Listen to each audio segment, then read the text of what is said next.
They say your biggest victories are supposed to feel like standing on a mountaintop, wind in your hair, sun on your face, applause echoing all around. That's not how it felt for me. Not even close.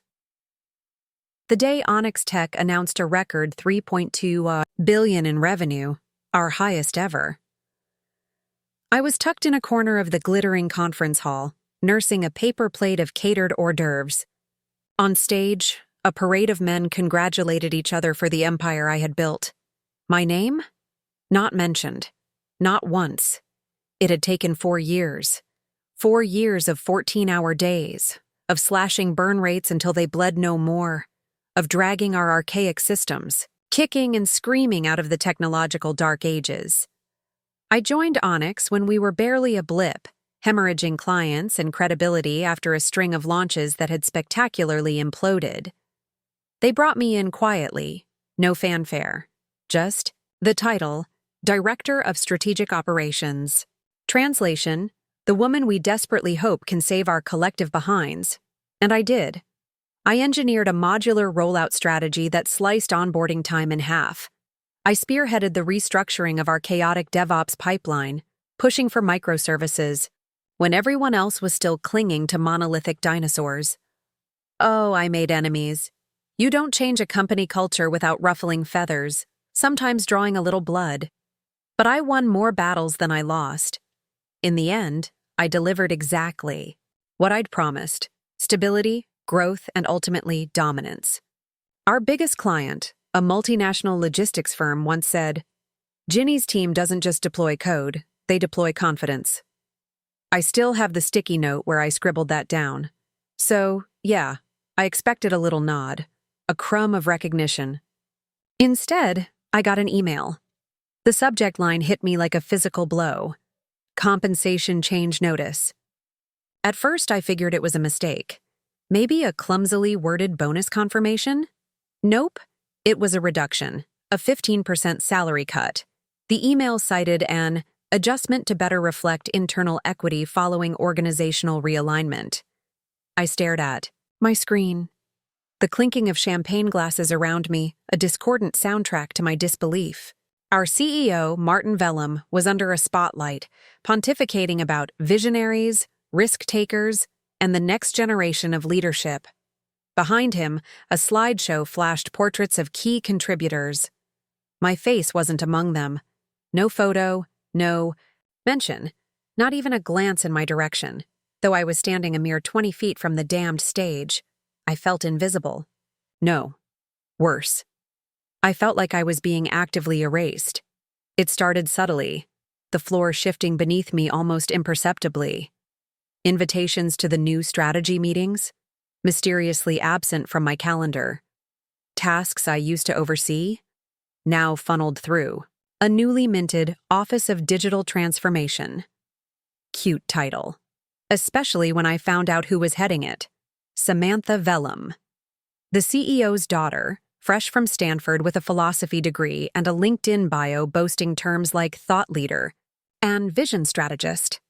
I'd met her twice. Once at a fundraiser where she'd asked me if Onyx used the blockchain for our APIs. I'd politely explained that APIs weren't currencies. Apparently, she didn't hold my clarification against me. The salary cut, the slow fade from relevance, those stung. But the worst part was the chilling realization that this had all been decided long ago. I was the workhorse, the fixer. And fixers don't get statues. They get replaced once the crisis is averted.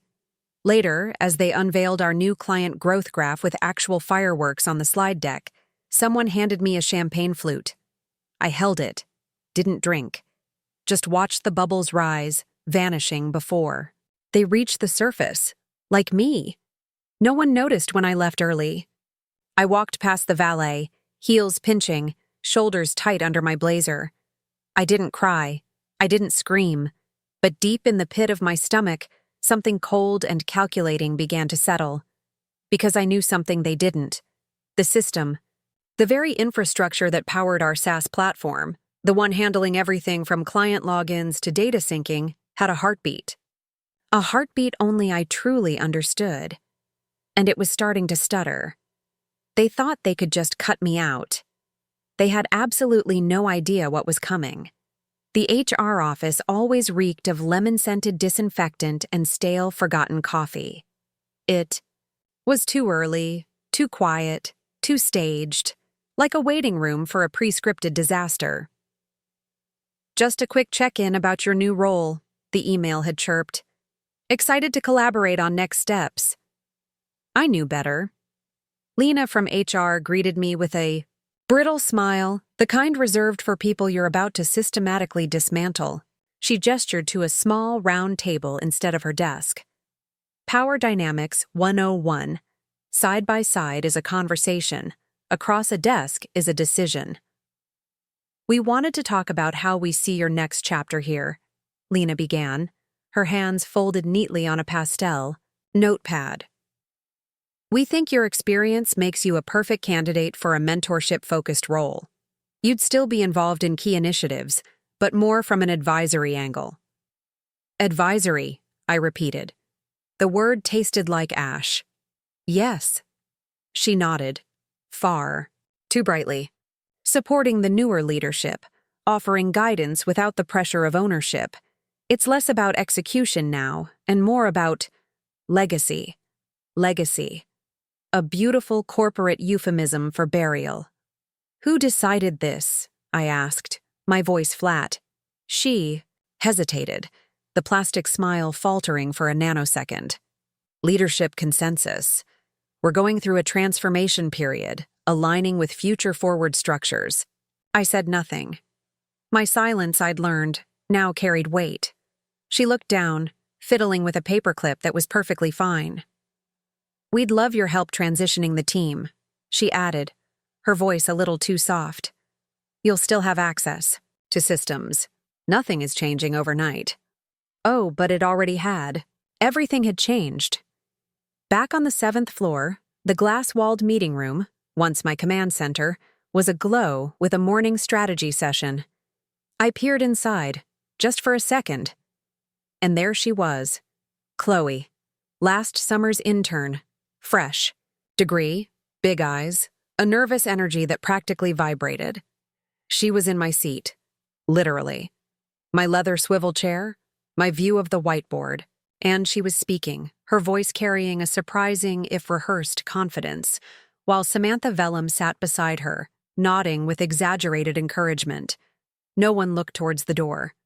I walked away before they could pretend not to see me.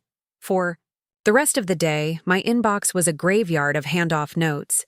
Files I had written, processes I had architected, now being reallocated to names I barely recognized. I was still CC'd for now. Supposedly to make it feel like collaboration, it felt like exile. By 3 p.m., my ID badge wouldn't grant me access to the executive file server.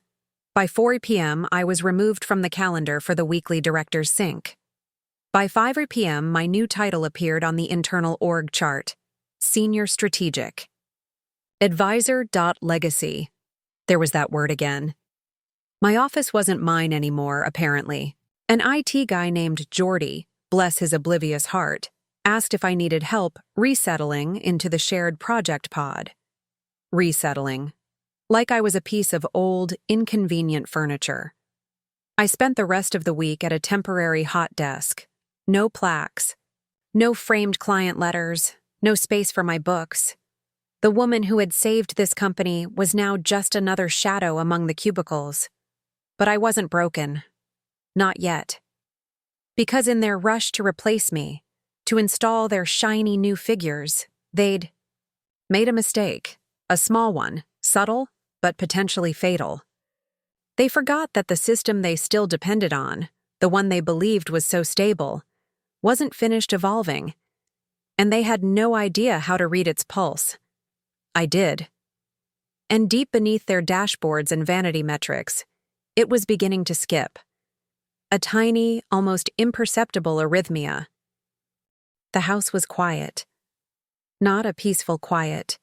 More like the stunned silence after a building collapses, the air thick with emotional debris. The celebration, the HR ambush, the slow, methodical dismantling of my role. Each had taken a piece, of me. Now, I sat in the dim glow of my living room, trying to stitch myself back together. No music, no TV, just the soft tick of the wall clock and the occasional hum of the refrigerator. Outside, the streetlights flickered, as if they couldn't decide whether to hold on or just burn out. I was cross-legged on the floor, surrounded by boxes I hadn't touched in years. Project files, old client reports, scribbled ideas on napkins, and printer paper. Tangible proof that once my work had meant something. I wasn't looking for anything specific, but then I found it. The folder was marked Onyx Framework V1 Confidential. My handwriting, my careful lettering. Inside, a printed version of the original licensing contract, the one I had drafted when I first built the modular operating system that Onyx still ran on. Back then, nobody believed the company would even survive the year. Our software stack was a Frankenstein's monster, stitched together from legacy, code, and forgotten vendors. So I rebuilt it, from scratch. Using a third-party architectural framework that I had licensed under my name, paid for it out of my own pocket because the company wouldn't approve the budget in time, and we were bleeding clients faster than we could count. The terms were crystal clear. License valid for 36 months, subject to personal renewal by original. Liaison engineer, Ginny Harper. Failure to renew within 21 days of expiration will result in full system lockout and automatic deactivation of core services. I read the line again, then again. My signature was at the bottom. Mine, not Onyx Tech. Not the CEO's. They'd never bothered to update it, too busy with rebrands and roadshows, assuming someone else, anyone else, was handling the tedious details. And the expiration date? 19 days from today. They had no idea. The system they depended on, the one used by every single client across multiple time zones, industries, and currencies, was about to go dark. Unless I, Ginny Harper, the legacy advisor, renewed it. I leaned back, the paper trembling slightly in my hands. This wasn't revenge, not exactly. I wasn't planning on sabotaging anything. This was simply the natural consequence of forgetting where your foundations came from. Of writing off the woman who laid them, brick by painstaking brick. They had stripped me of my title, my voice, my access. But they forgot one crucial thing. I still held the keys. I closed the folder carefully, slid it back into the box, and pushed the box beneath my couch. I didn't need to bring it into work. I didn't need to say a word. Let them smile on stage. Let them promote Chloe and Samantha and every other fresh face they could find. Let them forget my name. In 19 days, the system would remember, and this time it wouldn't ask for permission. I didn't need a hoodie and a darkened basement, no dramatic screens flashing lines of code. This wasn't some Hollywood hacker movie. This was quieter, cleaner, more precise. I sat at my desk, in my home office, coffee long gone cold beside me. I logged into the administrative interface of the Onyx platform. They'd stripped my titles, my team, my office, but in their haste and arrogance, they hadn't revoked all my credentials. They assumed the system was fully theirs now. They were profoundly wrong.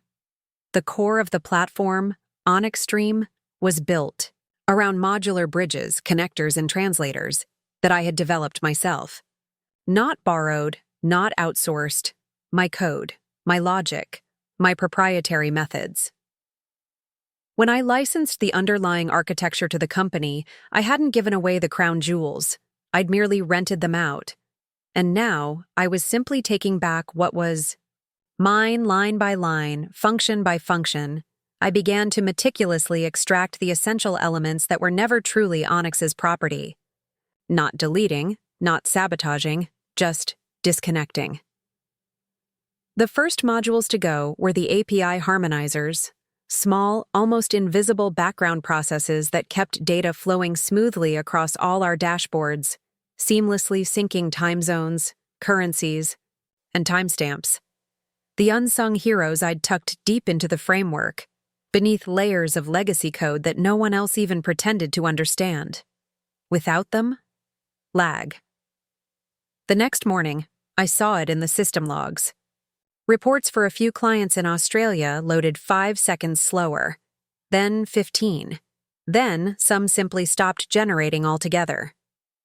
Null return on sync cascade, the error read. Harmless sounding. But it was the first hairline crack in the dam. By midweek, the sales dashboard, one of Samantha Vellum's favorite toys, froze halfway through one of her presentations. Her assistant posted in the company-wide Slack channel, "Dashboard glitching again? Anyone know what's up with the client Delta tab?" They didn't, because the client Delta tab ran on a query engine I had written in my second year. An experimental script, never fully documented because it was my experiment, that optimized memory calls by dynamically redistributing server load. It wasn't open source. It was mine. And now, it was gone. Emails started flying behind the scenes. IT blamed vendor, latency. Engineering suggested clearing the cache. One junior analyst even floated the idea that it was a DDoS test from the cybersecurity team. No one looked in the right place.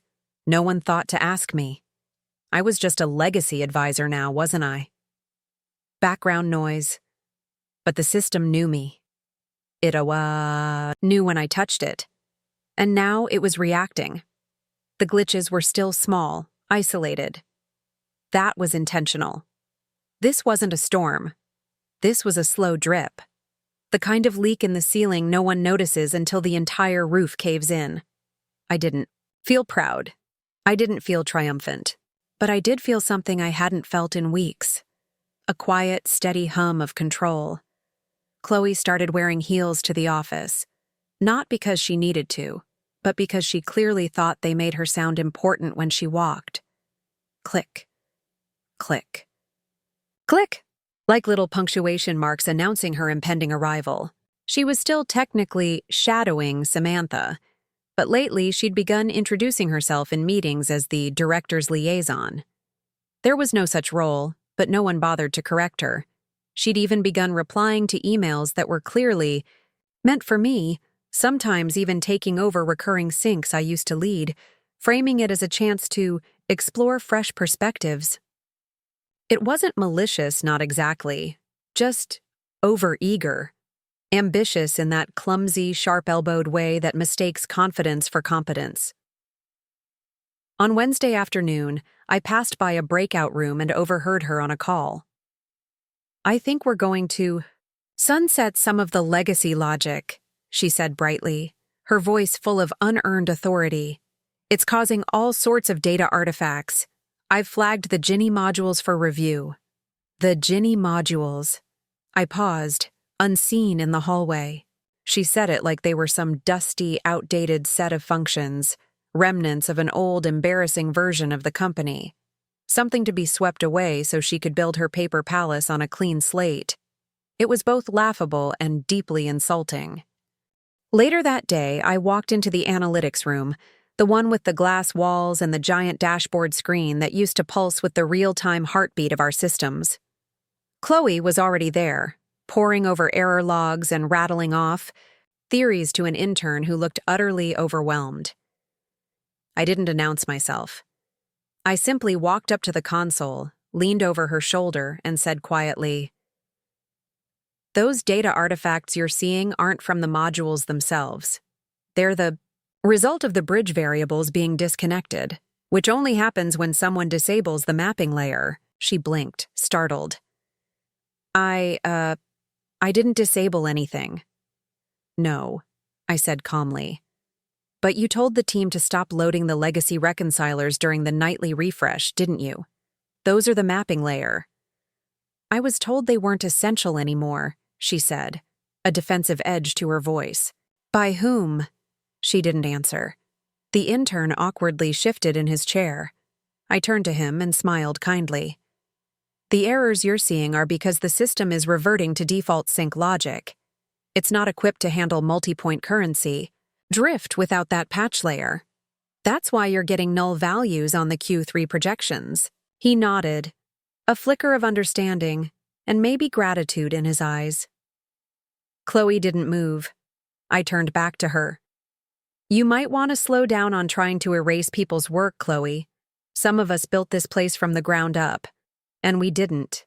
Use glue sticks and buzzwords. She flushed a deep red but tried to recover. I'm just trying to optimize what's here. Isn't that the goal? I let the silence stretch for just a beat too long. Then optimize, I said, my voice still low. But don't pretend you understand it when you clearly don't. That's not leadership. That's performance. Then I walked out. Behind me, I heard the dashboard flicker and beep erratically. One more glitch in a rapidly growing pile. Chloe didn't know it, but the system had already begun to reject her, like a mismatched organ transplant. And when it finally, fully, collapsed, she'd be standing right in the center of the mess, heels and all. By Friday, the chaos had grown legs. Glitches were no longer isolated incidents. What started as quirky delays and occasional sync mismatches had spread like cracks in tempered glass. Reports failed to compile. Forecasts looped into empty datasets. Dashboards began flashing red, not specific alerts, just general system-wide confusion. Inputs that once flowed like clockwork now jammed mid-process, leaving half-complete visualizations frozen on monitors across the building. The engineers were scrambling. Slack was a war zone of bug reports, confused threads, and increasingly, panicked emoji reactions. People were tossing around terms like Stack Overflow, memory bleed, and invisible bottleneck. No one could agree on a cause. Too many systems were involved, too many hands in the digital kitchen. And all the while, leadership kept telling them to push forward, patch it, restart the node, try a rollback. But it wasn't a bug. It was an unraveling. And I was watching it happen from the outside, calm, silent, detached. That weekend, an email slipped into my personal inbox from Gary Kim subject. Not a coincidence? Time, Saturday, 10:03 p.m. Ginny, I know you're probably not checking work stuff anymore. I heard what happened and I'm sorry. But I've been digging into the system logs, the parts I can still access. I don't think this is a coincidence. It all seems too targeted. Subsystem degradation that makes no sense. None of the new devs even understand how half this platform actually works. Chloe's been pushing hard to strip out what she calls your modules, and now everything's falling apart. I'm not accusing. I just wanted to say, I see it. Gary. I read it once, then again. Then I deleted it. Not because I felt guilty, but because there was nothing left to explain. I wasn't in the system anymore. I wasn't in the meetings. I wasn't on the charts, in the credits, or in the loop. And that, I was beginning to realize, was my greatest power. Absence. They had tried to make me invisible. Now, they were learning what it really meant to live without me. The logs didn't lie. The cracks were spreading, department by department, like a virus no one could trace. Sales blamed IT. It blamed product. Product blamed legacy logic. And Chloe? She kept smiling in meetings, pretending her tower wasn't visibly tipping. The silence I had left behind had started to feel deafening within Onyx's walls, and they still hadn't realized what, or who, was truly missing. But they would. Soon. The message came on a Tuesday morning. Simple, elegant, just like her. From Nora Lynn. Subject, lunch? Time, 8:13 a.m. Ginny, I've been following the Onyx. Situation with interest. If you're free this week, I'd love to talk. I think it's time we revisited that conversation from last year. Lunch is on me. Bring your fire. Nora. Nora Lynn, CEO of Diamond Dynamics, a rival firm that was rapidly making waves. A woman who had offered me a significant leadership position, when Diamond was just breaking into the enterprise sector. I'd turned her down back then, too loyal to Onyx, too wrapped up in fixing things that, in hindsight, didn't want to be fixed by me. But she hadn't taken it personally. Nora didn't. Chase. She simply left doors open, then walked away with the kind of quiet confidence that makes you wonder if you should have followed. We met at a quiet cafe downtown, the kind of place with heavy mugs, linen napkins, and no laptops in sight. Nora wore a navy suit that looked like it had been tailored for her very bones. When she saw me, she stood, arms open, not like a corporate shark, but like someone who remembered who I was before they tried to rewrite me. "You look taller," she said, a small smirk playing on her lips as we sat. "Must be the burnout," I replied. "It lifts your soul a little when you finally stop pretending to be okay." She laughed softly. "I hear things are turbulent over there." "Turbulent is polite," I conceded. We circled around small talk for a few minutes, then dove straight in. Nora didn't waste time. "I want to make you an offer," she said, folding her hands on the table. "Not a job, not a title. I want to give you a runway." I raised an eyebrow. "I've been watching what you built at Onyx, Ginny. Your architecture is clean, modular, scalable. We need something like it, but more than that, we need the mind that made it." "You want to buy the system?" I asked, though I already suspected her angle. "I'd rather buy into it," she corrected. "Or better yet, partner with you to build something even better, something fully yours." I blinked, the words sinking in. "I can fund the infrastructure," she continued, her gaze steady. "You lead the vision. You define the product, the roadmap, the brand. Call it what you want. Own every single piece of it.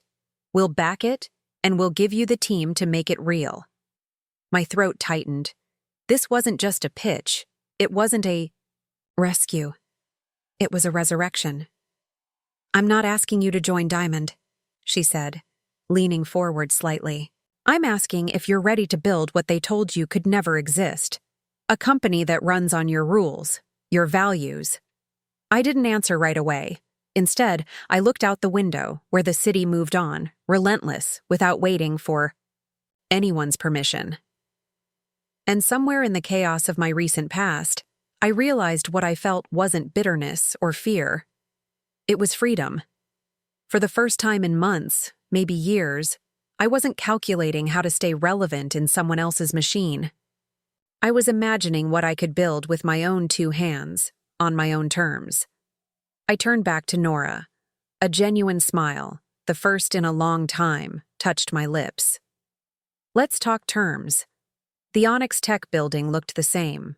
Cold steel, blue glass, and that ironically optimistic mural in the lobby that read, "Innovate with integrity." I walked past it without a second glance, past security, past the new receptionist who didn't recognize me. No one stopped me. No one even looked up. Perfect. My old ID badge still worked, though I'd half expected it not to. A small oversight in their grand realignment. I took the elevator to the third floor, the one nobody visited unless something was catastrophically broken, something beyond the IT department's capabilities. The server room.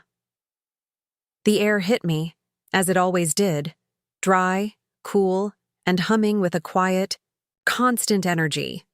A room that never slept, that never cared about office politics or titles or overhyped promotions. Just uptime, code, and continuity. I walked past the cold racks of blinking machines to the small, battered table tucked in the corner.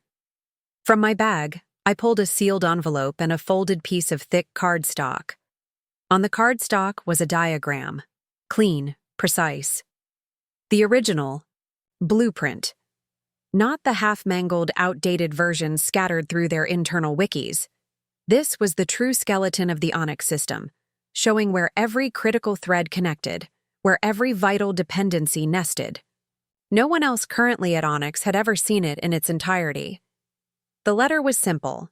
To whom it may concern, this system was never hacked. It was never sabotaged.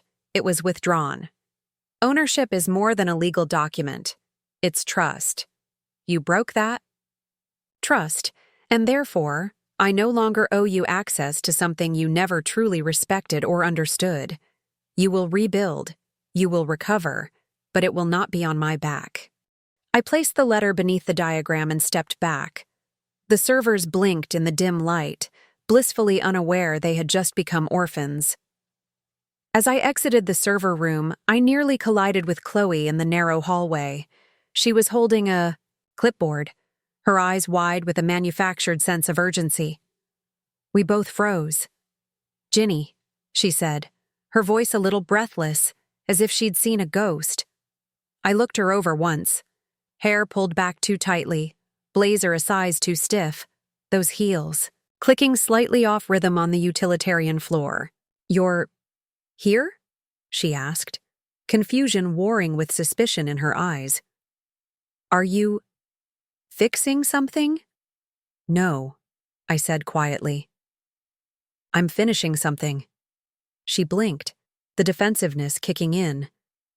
"We're stabilizing things," she said, her chin lifting. "It's just some legacy junk that got tangled. Nothing we can't untangle."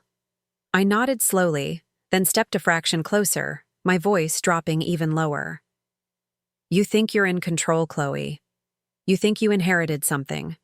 But here's the truth." She straightened, bracing for a lecture, a criticism.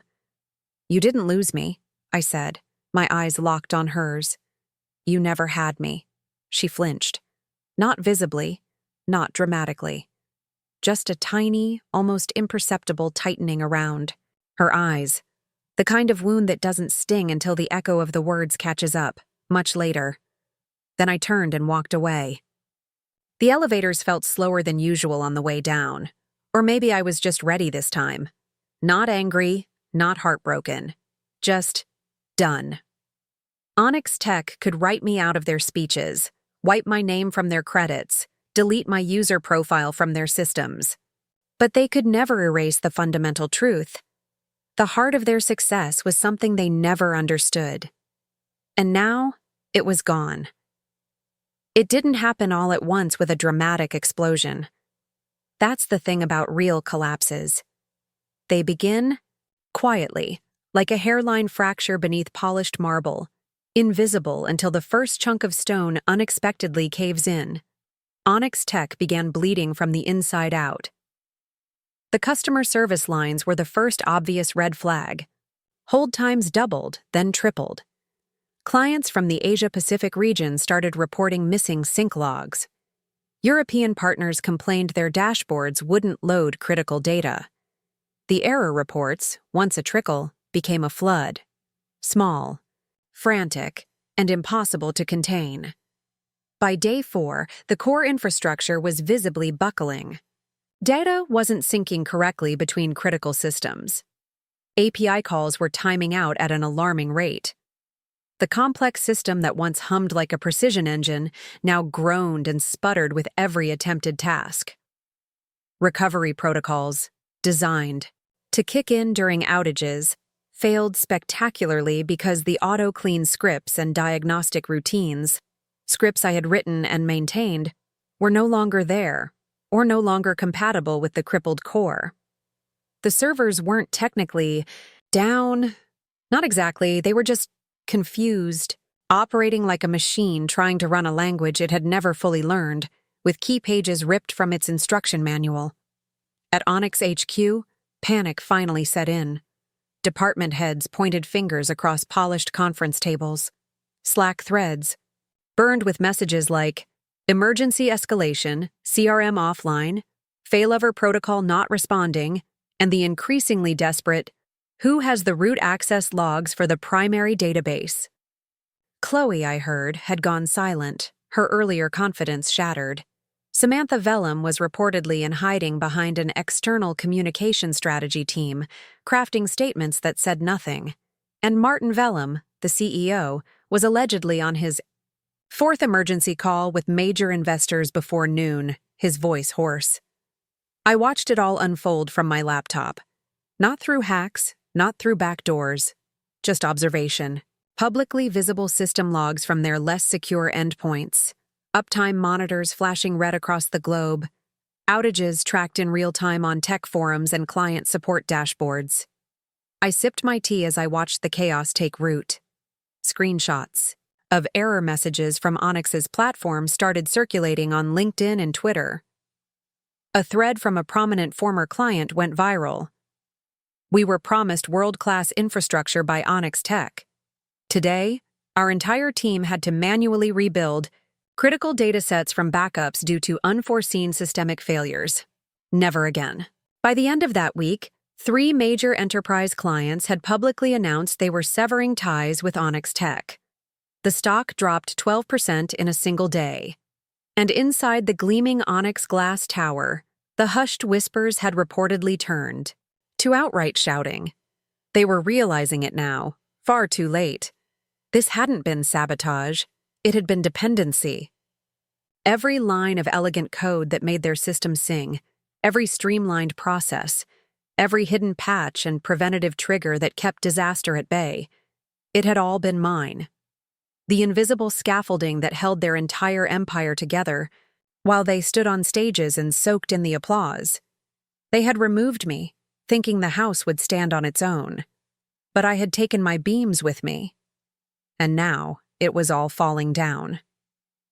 The auditorium was bathed in a cool, futuristic blue light. Cameras floated on silent, robotic arms. Every seat was packed. Investors, tech journalists, industry executives, all eager to see what Salvix, the new banner under which Nora Lynn's Diamond Dynamics now operated its enterprise arm, was about to launch. On the main screen, a sleek animation looped silently, introducing Vaunt, the future of adaptive intelligence. And then, I walked on stage. Not to immediate applause.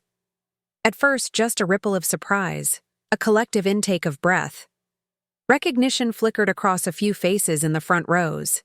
Others squinted, whispering a name they hadn't heard in a while but hadn't quite forgotten. I wasn't wearing a power suit. Just a simple black blazer, a soft blouse, and the quiet confidence of someone who no longer needed anyone's permission to exist. No dramatic intro music, no hype video. Just me, a single spotlight, a moment of silence, and then I spoke. They say your biggest victories should feel like standing on a mountaintop, I began, my voice clear and steady, amplified by the microphone. For a long time I didn't know what that felt like. I built systems, I solved problems, I delivered results, and then I was told my work was legacy. A pause. 1,000 held breaths in the auditorium. So I didn't just leave the system, I continued, letting the words hang in the air. I rebuilt it. The silence cracked. It was sharp, electric. And then the applause began, not polite, professional clapping. This was a wave, deafening, uncontainable. Recognition, vindication. The screen behind me changed, displaying 2 diagrams side by side. One labeled Onyx Stream Core Architecture, Legacy. The other, Vaunt Adaptive Engine. At first glance, they looked similar in their foundational elegance. But then, the subtle, crucial differences became apparent. Cleaner logic, smarter infrastructure, true AI-driven adaptability. Evolution, not imitation. Online, the moment exploded. Ginny Harper trended within the hour. She was the brains behind. Onyx all along. Onyx collapses and she rises from the ashes with Vaunt. Salvix's secret weapon wasn't a new product, it was a person. I didn't scroll through all the comments that night. I didn't need to. Because the moment I stepped off that stage, Nora was waiting for me in the wings, her eyes gleaming. That, she whispered, grasping my arm, wasn't a launch. That was a reckoning, I smiled. A real smile, from deep within. Not for them, for me. For every late night no one had noticed, For every boardroom I'd been dismissed in, for every stolen credit line and rewritten report, I hadn't burned their old system down. I had simply built something far better. And this time, my name would never be erased. Chloe watched the Salvix conference live stream from her desk at Onyx Tech, her screen frozen on Ginny's face. Ginny, illuminated, confident, her name and the Vontu logo blazing behind her like something out of an impossible dream. The announcement, the applause, the sheer audacity of it. It all echoed like thunder in the sterile, funereal silence of the Onyx office. She blinked once, twice. Then the reality sank in with the crushing weight of a collapsing building. Ginny hadn't disappeared. She hadn't crumbled or lashed out, or faded quietly into the background as they had all assumed, hoped. She would. She had simply outgrown them, outmaneuvered them, and built something undeniably stronger. Chloe felt something then, a cold knot forming not in her chest, not jealousy, not even pure anger. Something far worse, a profound, sickening regret. She had never consciously meant to push Ginny out, or so she told herself. They had even joked together once, laughed over lattes during her onboarding. Chloe had admired her, truly. But somewhere along the way, titles got handed out like party favors, and the siren song of ambition had whispered louder than gratitude or common sense. She had thought Ginny would always be there, stable, safe, a dependable fallback. She was catastrophically wrong. In her clumsy ascent, Chloe had mistaken proximity to brilliance for possessing it herself. She had thought standing near someone radiant automatically made her just as sharp. But brilliance doesn't bleed by contact. You either earn your own light, or you end up living in someone else's shadow. And now, that formidable shadow was gone, replaced by an even more intimidating light shining from miles away. Across social media, the headlines sang Ginny's name.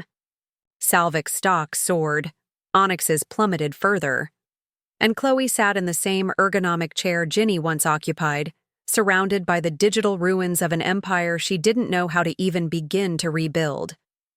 Ginny hadn't actively destroyed anything. She had simply taken herself, her intellect, her vision, her foundational work, back.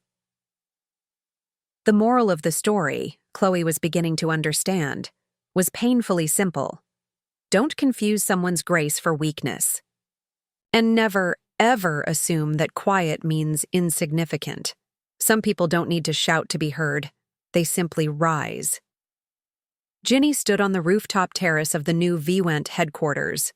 4 floors of clean glass, curved wood, and the kind of intentional silence that fosters thought, not just talk. Below her, the city moved in its usual symphony of hums and honks. But up here, the noise faded into a gentle thrum. Through the wide windows, she watched her team, designers, engineers, strategists, all people who had chosen to build something different, something honest. Her new brand was thriving. Vaunt had just secured its 3rd major enterprise partnership and was being quietly courted for a global health infrastructure overhaul. Investors called daily. Industry media, once oblivious to her contributions at Onyx, now labeled her a visionary, a tech renegade, a systemic disruptor. Ginny didn't flinch at the praise anymore. She'd learned not to need it, though she appreciated the respect it signified. The real reward was simpler, more profound. She was free, she was valued, and she was finally, unequivocally, building without the fear of betrayal. Her name was on every blueprint now. Her choices drove the vision. Her rules governed the game. And when she walked into a room, people listened, not because they were told to, but because she genuinely had something to say. Chloe? Chloe was still at Onyx Tech, technically. The office felt smaller now, much quieter, the frantic energy replaced by a dull, listless resignation. It was as if everyone was collectively trying to pretend they hadn't just watched the walls crack and crumble in real time. Chloe had survived the initial fallout, but barely. She'd been quietly demoted after the third major client publicly walked out. The director's liaison title vanished without a memo. Her tasks became menial, the meetings fewer and farther between.